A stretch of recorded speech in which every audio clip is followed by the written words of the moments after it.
Hello Podcats, Geoff Gascoigne here. Hope you're doing well. Today I'm going to the Guildhall School of Music, which is a place I've been a teacher at for quite a few years, and I'm going to meet a fellow teacher, professor if you like. His name is Chris Allard, and he's a terrific guitar player, and we're going to have a little chat about various things. His doctorate in jazz guitar, his love of Metheny, and I hope you enjoy it. Here it comes.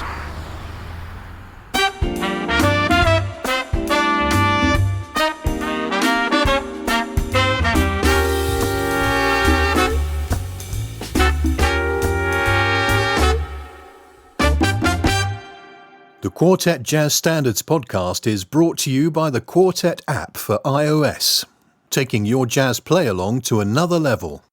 It's Chris Allard, hello. Hello. How are you? I'm very well, thank you. We're here in the Guildhall. Opera singers in... and violins in different rooms. What a racket. Well, it's Charles Ives' new... His new piece. You've been teaching? Yes, I've been teaching. Yeah. Straight after this, going to the Vortex, where I'm playing with my very fine Guildhall combo for great. one of their exam performances. Great. So I hear you just had a 1-0. I have just had a 1-0, sadly, yes. Yeah, and I was amused by the term because I hadn't come across that. That's when a student doesn't turn up. Can we start by just letting me know how you got started? What got you into jazz, and how do you start playing guitar? My family are really musical on both sides. They had small Baroque groups. It's not professional, but good. And also my great uncle, he was a professional musician. He was a professor at the Juilliard in New York, amongst other places. Wow. And so I grew up surrounded by stories about him and how he was sort of, he taught Michael Brecker, people like that, who speak very highly of him. And I had classical piano lessons as a kid. I was actually never tremendously good, but I always wanted to improvise, actually. And it was just that classic thing of piano teacher not picking up on that at all, And so eventually I gave up, and it was when I heard Hendrix, really, and Led Zeppelin and Pink Floyd when I was in my early teens. Yeah. That's what, drew me to the guitar. And I immediately just got really into it and started playing in local rock bands, blues bands. Right. And then when I heard Pat Metheny, Letter from Home, when I was about 16 or something like that, I could hear in the improvising that it was everything, the sort of freedom and expressiveness of rock guitar improvising, but just with all kinds of more stuff that I found really fascinating. Right.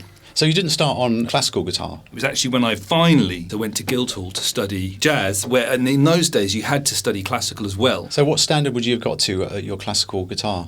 I can't believe it now, and I wish I'd recorded it at the time, but I played some Bach in a couple of exams that was really hard, thinking back on it, and I remember it feeling quite comfortable by the end. Basically, I had to practice it all the time for those 2 years, to the massive detriment of my jazz playing at the time. But in retrospect, quite a lot of work that I've done since has hinged on being able to play classical. So I've done quite a lot of tours with the crossover classical kind of world. So what made you decide to come to the Guildhall? Around that time, I started playing with some people who were studying here. I just never really heard of the conservatoire world. In fact, my dad pretty much tried to put me off becoming a musician. Joe Allard, senior, who was the professor of musician in New York, as I mentioned, he had actually tried to put my dad off it, and this would have been in the 1960s. He said, Joe, my dad was named after him too, really, really good conservatoire-trained classical pianists are a dime a dozen, and most of them can't earn a living.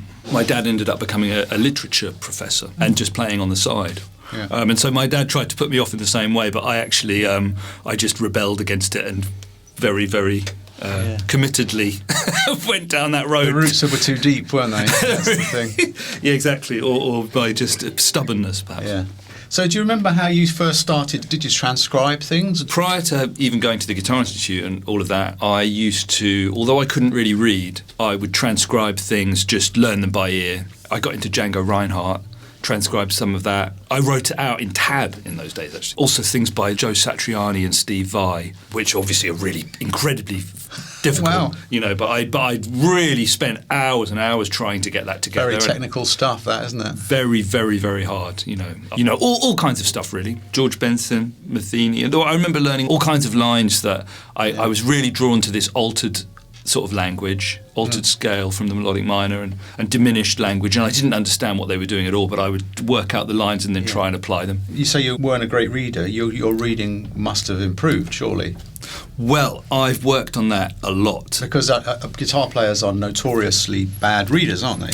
They are, absolutely, yeah. And I forget who it was initially, but someone suggested that I practice reading Bach violin music, which is still, I think, about the best thing you can do as a guitarist. So all single note? Yeah, that's right. Although some of the partitas also have some double stops and chords in them as well. But it's physically quite reasonable for the guitar, not necessarily to do it well, but in terms of the range, in terms of the fingerings and that kind of thing. So I worked through books of that.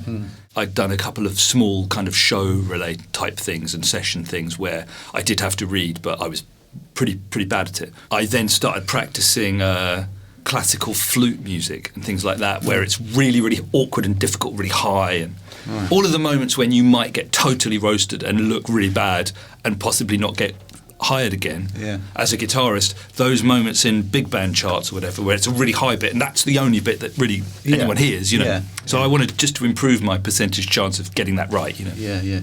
So how much is, speaking of reading, I mean, to now, how much is reading a part of what you do as a working guitar player and a guitar teacher?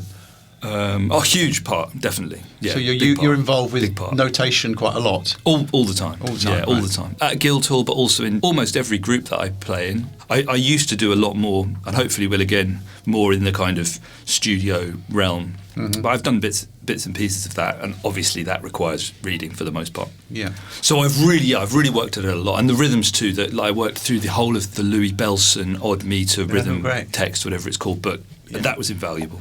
And what about composing? Because I know you're quite a prolific composer, aren't you? I remember when I was here, when I was having lessons with John Paracelli, and he said, write a tune called Vertigo, which I then ended up going on to play a lot and recorded it. Right. I've done a lot of it in recent years, and of course I was very pleased to be part of your songwriting club in the early days of lockdown. That's right, which is still going, you know. In a few months will be week 100. Wow. So, in fact, the meeting is tonight. This week, the subject is luck. Really? Oh, that's good. So you're more than welcome to come back any time you want. When I've got some time, I absolutely will, because in fact I got a lot out of that. And in fact, the 6 sessions that I did, I got 6 tunes out of that, 5 of which I've actually used for things. Fantastic. I recorded 4 of them, I think. Wow, that's really good to hear. It's funny because there's been a couple of albums come out of it. Jackie Hicks has made an album, Dominic Ashworth has made an album. Fantastic. Jackie Hicks' album will be out, and she's called it Song Club. Oh, how about that? Fantastic. Well, it was really great. As I constantly am saying to students as well, having a deadline, whether self-imposed or not. Yeah. And I think that was such a valuable lesson in just signing off on it, whatever you've done, and allowing it to be finished. And it's the same, I think, or for me even worse, with recording a solo.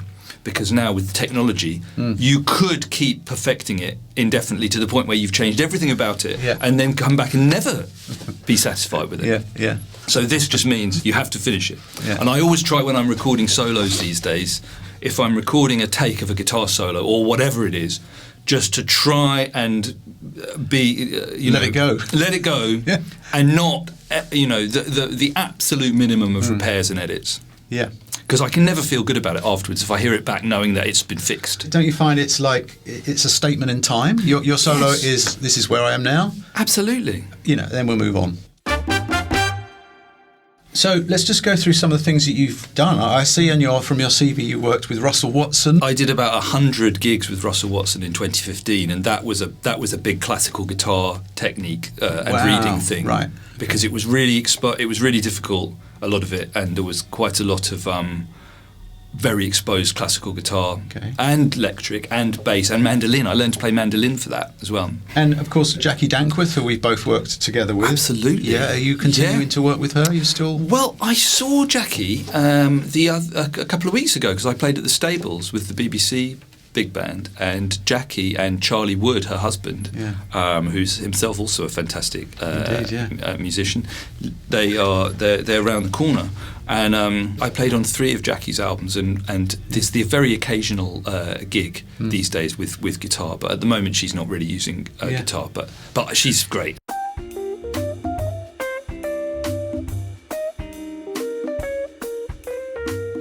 So let's talk about the apps, the quartet apps. Have you used them? What's your experience?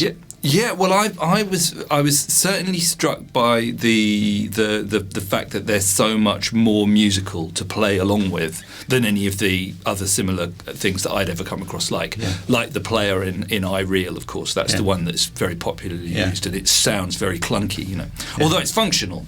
Whereas this is much more pleasing, and also the interface on your apps and all of the little details, like that there's the sort of album cover to go with each piece, and that was me, which that was my art school days. That's right, of course, coming back, yeah. So we asked you to pick a tune. Have you got a tune in mind that you'd like to play on? Well, I thought, maybe How Deep Is the Ocean? I could How play Deep that. Is the Ocean? Okay. How about that? Now, where is that? Let me find where that is. How Deep Is the Ocean is on Quartet Volume 1. So you've got 2 choruses. Second chorus, the bass will probably go into 4. Well, that's quite a good detail, isn't it? Yeah. So are you ready? Yep. In the words of Martin Hathaway, no mistakes.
Yeah, fantastic. So while you've got your guitar in your hand, can we talk about licks? Do you ever use licks? Is there any particular licks that you'll fall back on if you're stuck for an idea, or how does it work in your improvisation? As we've discussed before, I've spent a lot of time listening to Pat Metheny, and I spent ages working on his little arpeggiated things, like when he'll go that kind of thing. And he'll sort of do these kind of 3 over 4 things. Nice. And that one is I completely stopped doing that. A couple of people suggested that I should probably not listen to Pat Metheny for a while. That's hilarious. And in fact, at the moment, I've been working quite consciously to try and develop new kinds of language that sound more, hopefully, that more must be a hard distinctive. one to get away from, mustn't it? Because it's such a strong influence, isn't it? Absolutely. Well, if given that he, I mean, how can anybody have ownership of something like that? But to me, that just immediately sounds like Pat Metheny. Yeah. What, you mean the soulful kind of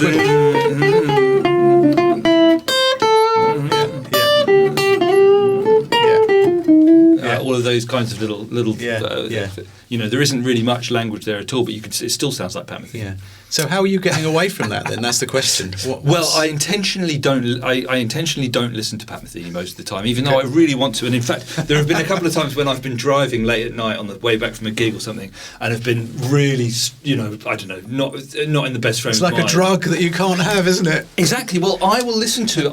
If I'm feeling particularly terrible, I might listen to "Slip Away" Away from Letter from Home, or so anything from The Road to You live in Europe, and it inevitably, like, immediately makes me feel happy, you know. But I do it very sparingly, because it's like life is short for the amount of, you know. Yeah. There's a lot of music to listen to. Of course there is. But did you not study? You did a master's, didn't you, or something? Well, I'm doing a doctorate. A doctorate at the moment. Yeah. Wow. Yeah. I'm hopefully nearing the end of it now. In which I have studied 4 different guitarists, Lionel Loueke, Jesse van Ruller, Kurt Rosenwinkel and Nelson Veras, in order to try and learn from their sort of language. What a great choice of people. Well, that's good to hear. Well, thank you. Yeah, I mean, I find them all very inspirational, and they're all remarkable, and also they're all very contrasting. How are you going about analysing these players? Are you transcribing them and picking apart how they actually improvise? Is that what you're doing? Yeah, well, what I've done is I've taken 4 complete tunes and transcribed all of it, one by each of them, which was quite a mammoth task in itself, because they were really hard. Yeah. And contrasting ones to address specific different sorts of things about their playing. And then I've analysed them, then selected a number of short, interesting, contrasting, complementary points from each of them, and then taken, like, for example, a 3-bar phrase that's got something interesting about it, or something that's challenging, and then used that to develop my own language through this quite sort of specific system, practice method. Can you give us any examples of each one of them? Is there any one thing that you could play for us? I'm not sure I play it very well now, but there was a Lionel Loueke thing, for example. What is it? That's it. It's very sort of West African, isn't it? Yeah. But over the top of that, he does this pentatonic thing.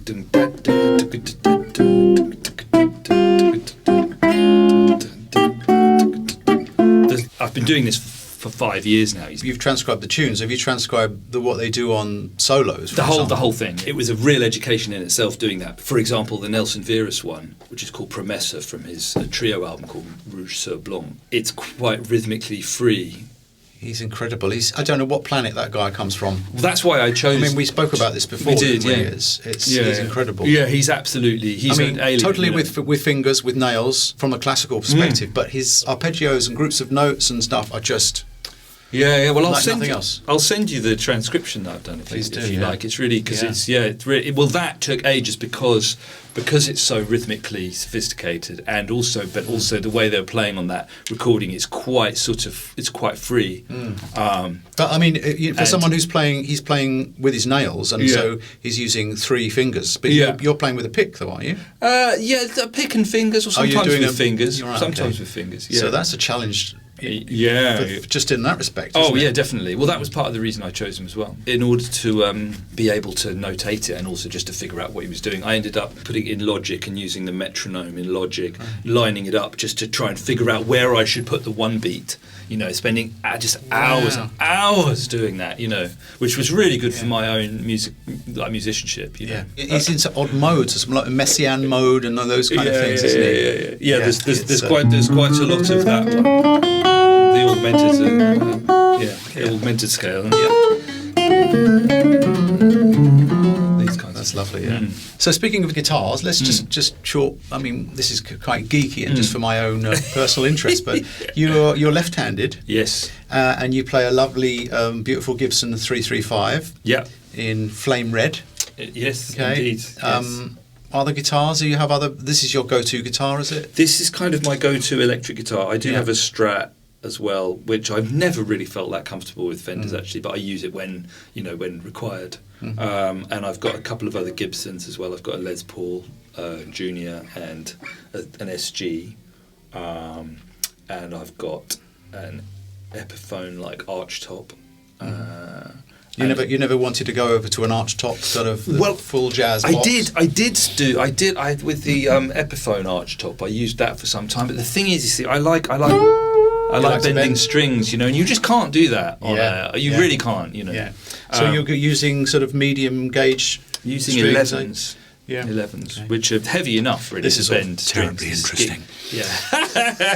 You can edit this. I'm interested. I'm Yeah, yeah. totally interested. Yeah, I'm totally geeked out about. Yeah. And I use a Martin acoustic, steel string acoustic, and a nylon. I've got a classical guitar, of course, a baguette. And what about amplifiers and effects? Are you particularly fussy about that?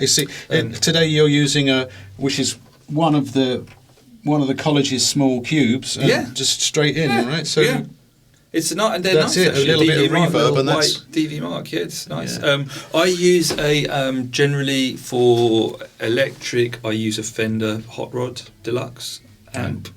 Even though they're really, really heavy and are prone to break down. But when they do work, I like them so much that I still carry it around. Yeah. And I do have a Polytone, I haven't used it in a while, and an AER but that's better for acoustic guitar really. Yeah. And I use, I've got like a pedal board with a load of different things on it. Yeah. And I use a Kemper. Talent boosters, as I call them. Talent boosters. And I use a Kemper for kinds of gigs where you wouldn't have an amp, which I find great for that, and for recording too. Excellent. I've got some questions. Oh. Would you say you have a favourite album? Oh. I kind of going to guess what it might be, but an album that would be my favourite album at this moment is a Tigran Hamasyan album called Ancient Observer. I really like that. Oh, okay. Which is just piano and his own voice and some electronics. But I also I love Nelson Veras' Régisseur Blanc, Pat Metheny, Road to You, live in Europe. Yeah. And Charlie Hayden and Pat Metheny, Beyond the Missouri Sky. Excellent choice. There you go. Oh. That's the all-time one, probably. There you go. I think so too. I saw Really? that. Did you see them do that live? In London, in Barbican, in about 1999 or something. Yes, I did. Yeah. Me and Trudy were in the front row. Really? Yeah. That concert was one of the most moving concerts I've ever seen, I think. Me too. Really? Oh, that's good to hear. Yeah. Next question is there a favourite musician, alive or dead, you'd love to play with? I guess the thing is, most of the musicians I really admire the most, I'd probably just be too scared to play with them because they're too good. I suppose it would be great to get to play with Bill Frisell or Pat Metheny or... Have you done many duos with other guitar players? Something that was a real learning experience for me in about 2008 or something like that was doing a number of tours and one-off gigs with Jackie Dankworth, but with two guitars with Mike Walker, obviously a great guitarist. There were a number that were just with bass and drums and two guitars, but then we did a tour of Scotland with just two guitars and voice and education. So when you're playing with two guitars, are you using different parts of the neck? Are you deliberately kind of not treading on each other's toes? How does it work? Well, we very consciously use different types of guitars to change the sort of the sort of timbre, etc. I don't think that's so much of a problem with two guitars. That can be a problem with guitar and piano, notoriously. And I've listened to there are some notable recordings where that's sort of transcended very beautifully, like with Jim Hall and Bill Evans, of course, and Pat Metheny and Brad Meldau played. I guess there are quite a few examples. But I play with piano players a lot. And that it really depends on the chemistry of the people. But essentially, if one of you is doing something very mid-range, then the other should probably stay out of the way. That kind of thing. Obvious thing. Taking turns to comp and all that sort of stuff. Yeah. Although yes, it is possible to comp it together. It's just a question of it not being it being very delicately done. I think, Okay. Excellent. Do you think you have a highlight of your career or a memorable gig that you've done? There was a gig with the Palestinian singer Omar Kamal at the Pyramids in 2018, which was just for the awesomeness of the spectacle of playing in front of the Pyramids. That was quite amazing. In Cairo, you mean the actual pyramid? The actual Pyramids. You don't mean the Pyramid stage at Glastonbury? Not the Pyramid stage at Glastonbury, though I'd like to do that and I never have. So that was pretty awesome. Also I've played a number of times with my own band at the Pizza Express and at Ronnie's, which is always feels like a highlight. Yeah. Do you enjoy being a band leader? Yes and no. I find it's vastly more stressful than not being a band leader. It can be incredibly rewarding. Yeah.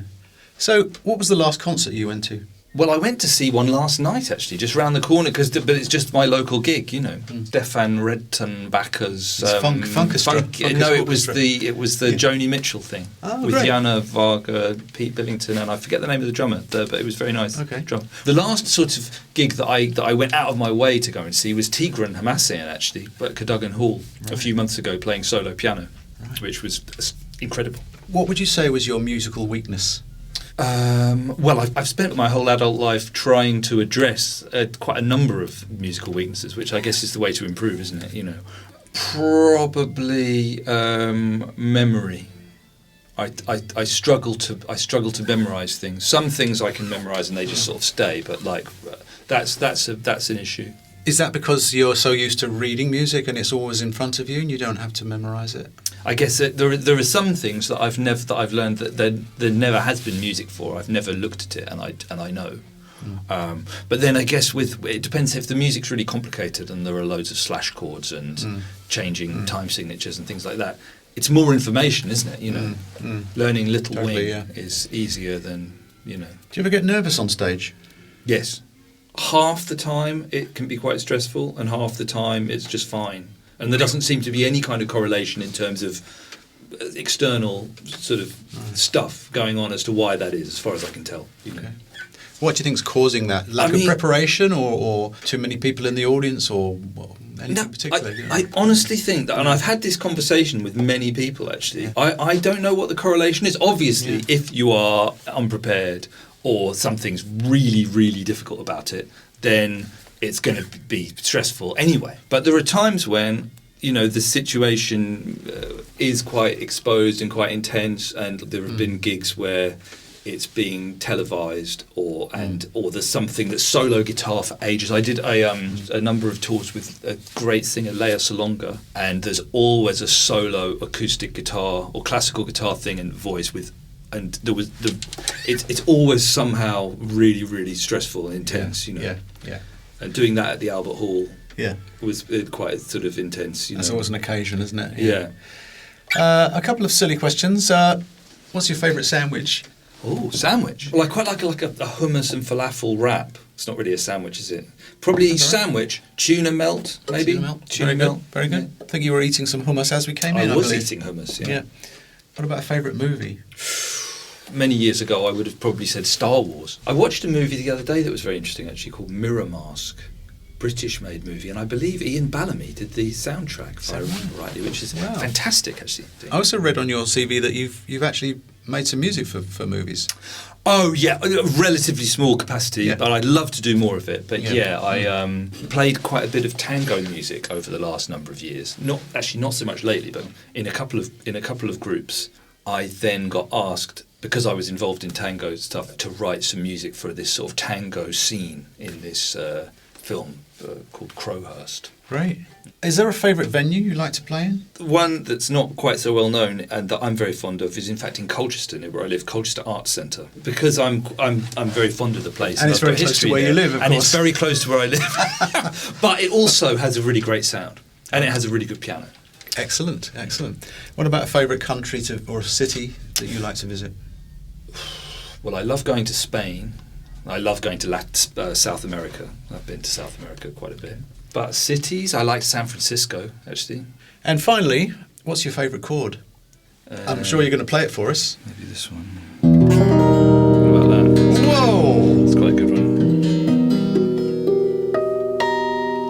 There you go. That is beautiful. Tell me what it's that a good is. one. Play all the notes from the bottom up. So it's going. It's like E minor 9. Major 7, sharp 11.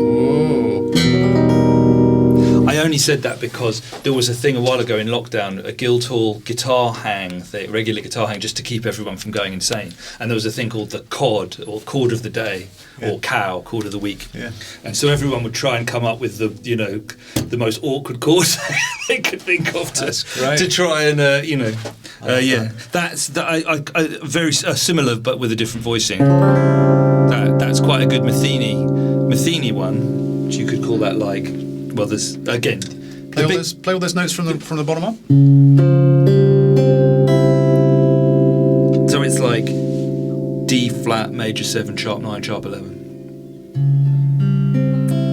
Or you could call it, I remember Malcolm Edmonstone, when he was the head of jazz at Guildhall, who's very good with chords, he described this as F minor major 9 sus 2 over D flat. So he had a good reason for it. So there's one last question.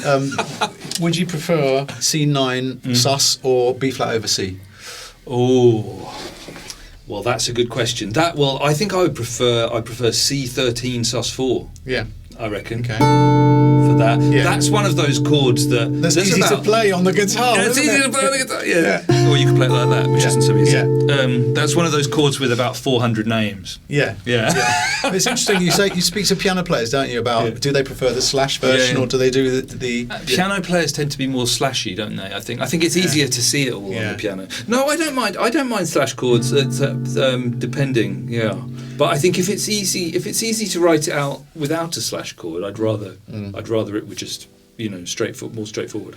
If it was soul music or something, then quite often you'd see B flat over C, wouldn't you? Yeah, that's true. G minor 9, B flat over C, rather than C sus. You know exactly what you're gonna get. I suppose. Yeah. It's a sort of genre thing, and absolutely. Well, there we go. I think that'll do it. Thank you very much for your time. It's been fascinating. Yeah. Thank you. Well, it's been a pleasure. Yeah. I'll look forward to checking out the new apps as they appear. Quartet 3 and 4 has Pat Metheny on it. Has it really? Yeah. Wow. Always and forever. Better days ahead. Always and forever. Bright Side's Life. Oh, fantastic. Yeah. First song. It's Just Talk. Oh, you've got loads. James. Oh. Question and answer. And he recorded Old Folks as well, didn't he? Old Actually, Folks. on Question and Answer. Yeah. So we may secretly begin. Oh. Waltz for Ruth. From the first tune from Beyond the Missouri Sky. Yeah. So they're all there. Oh, amazing. A whole Metheny section. It's there, yeah. Incredible. So we've done Stella by Starlight and Of course. in the first, but now we're getting to Kenny Wheeler and Pat Metheny and Herbie Hancock and all that stuff, yeah. Right, there we go. That's brilliant. Have a great day. Well, thank you. Thanks. It's good to be back in the Guildhall. Yeah. Thanks, mate. Thanks, Geoff. Brilliant. Thank you for making it to the end of another podcast. Please subscribe if you want to hear more of them as they land. The Quartet Jazz Standards podcast is a UK music apps production. Quartet for iOS, taking your jazz play along to another level. Search for Quartet on the App Store or find out more at quartetapp.com.